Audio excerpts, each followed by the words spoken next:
Xenophobia deepens as South African women tell their sisters married to Nigerian husbands to leave the country with their kids. Can you imagine? And the South African government is opening eyes, watching this thing escalating like this, and nothing is happening. Nigerian government also, of course, Nigeria itself, do we really have government? Eh? They can't do anything. They can't respond. They can't rescue. They can't intervene. They can't call South African government to order, concerning what they're doing to Nigerians. But the fact here is not just about Nigerians, because already we see what is happening to other West African country citizens living in South Africa. The same thing they are doing to all of them. The xenophobia is just becoming something else to be discussed.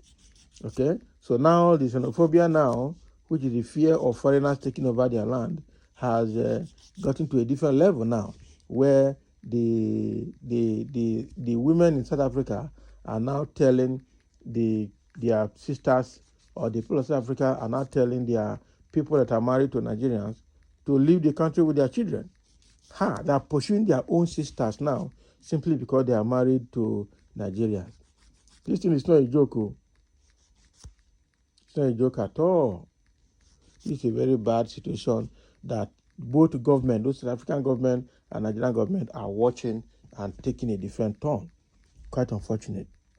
A South African woman's viral call for Nigerians to live with their families sparks outrage as xenophobic tensions rise and fears spread in schools. Viral video shows South African woman urging Nigerians to live with their families. Remarks have sparked outrage and raised fears of escalating xenophobia. School tensions linked to anti-immigrant protests are affecting foreign children. Authorities insist all children have a right to education regardless of nationality, of course. So a wave of outrage has followed a viral video of a South African woman calling on Nigerians and other foreign nationals to leave the country with their families, in remarks that have intensified concerns over rising xenophobic tensions. So in the video, the woman urged South African women married to Nigerian men to live with their husbands and children, suggesting that foreign families should no longer remain in the country. It's a wrong place to be, I'm telling you. It's a wrong place to be. If a man loves you, he must take you back to where he's coming from. Let them go with their wives and their kids, she said, expressing frustration over immigration and social pressures. What do they even have, sir? Nigerians and other foreigners are the ones doing business and providing employment for people there. What benefit are they even getting from South Africa? That is the thing. Yeah? And no country develops without the presence of foreigners and immigrants. The incident comes amid growing tension linked to Operation Dudula, a group that has been actively campaigning against undocumented migrants and calling for stricter controls on access to public services. So in another update, these tensions have spilled into schools where foreign pupils have reportedly been targeted by Operation Dudula or Dundula. The situation has triggered fear among migrant families, with concerns that children are increasingly becoming targets in a broader anti-immigrant backlash. Oh boy, this is bad though. Education authorities have maintained that all children have the right to schooling regardless of nationality. Okay? Warning that any attempt to block access would violate existing laws and protections. What is South African government saying in all of this? That is the big question. They are not saying anything. The combination of inflammatory rhetoric and on-the-ground protest is contributing to a climate of fear, particularly among African migrants, including Nigerians, who make up a significant portion of foreign communities in South Africa. So South Africa has a history of xenophobic violence, often driven by economic hardship, unemployment, and competition for limited resources. However, observers note that the recent development reflects a worrying shift, with rhetoric increasingly targeting families and children. Oh boy. That country not be where to go again for now. The government has repeatedly condemned xenophobic attacks and pledged to maintain law and order, but critics argue that stronger action is needed to curb hate speech and protect vulnerable communities. And that is true. For many affected families, the immediate concern is safety, as uncertainty grows over how far such sentiments could translate into real-world actions. Not be lie. So at the end of the day, you cannot stay in your place forever. You must go to somebody's land. And this one that South Africans are misbehaving like this, their own South Africans are also in other people's countries. A lot of them are in Nigeria, a lot of them are in Congo. Now, Congolese have come out to say all South Africans must leave.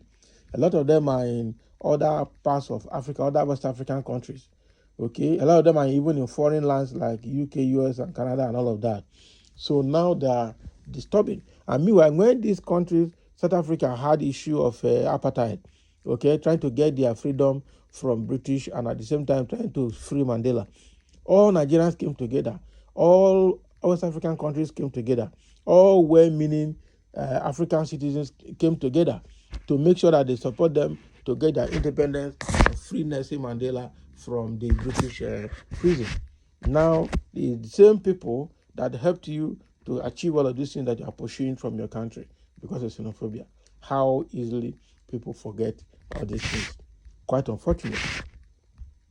The comment section, somebody say, don't know why Nigerians even go there. Exactly. If you tell some people to go to African countries, tell them they go anywhere.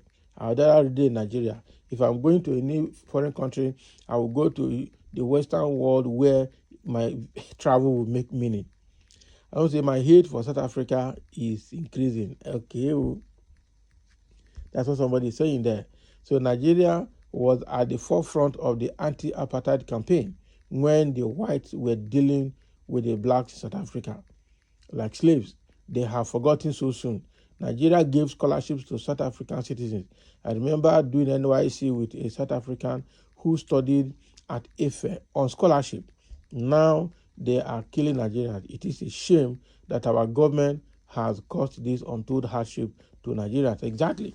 If Nigeria is good, Nigerians will not be running out. Even the ones abroad in the UK, US, and Canada, Australia will not go there. They will go back to Nigeria. I'm telling you, our government is our problem. It's quite unfortunate. And I don't know how we're going to get out of this problem so that people can have peace in Nigeria and then they can go back to their country. If Nigeria is good, nobody will go to South Africa now. South African government doesn't see anything bad in this uncivilized act. Let them also call home their people in foreign lands. Exactly, just like I said earlier. There are a lot of South Africans in other people's countries. They need to also start to ask them to go. But is that how to live? That is not the best way to live. So the example that are laying in South Africa is a very bad one that's going to affect innocent South Africans abroad as well. Because when the trouble will start in some areas, those people, their government will put pressure on them, like Nigeria now. If you attempt to deal with any South African, Nigerian government will mount on you and to make sure it doesn't happen. But now, South Africans in South Africa are dealing with Nigerians and South African government is not doing anything about it. Quite unfortunate. So thank you for listening and let's have your comment over this thing happening in South Africa, especially against Nigerians.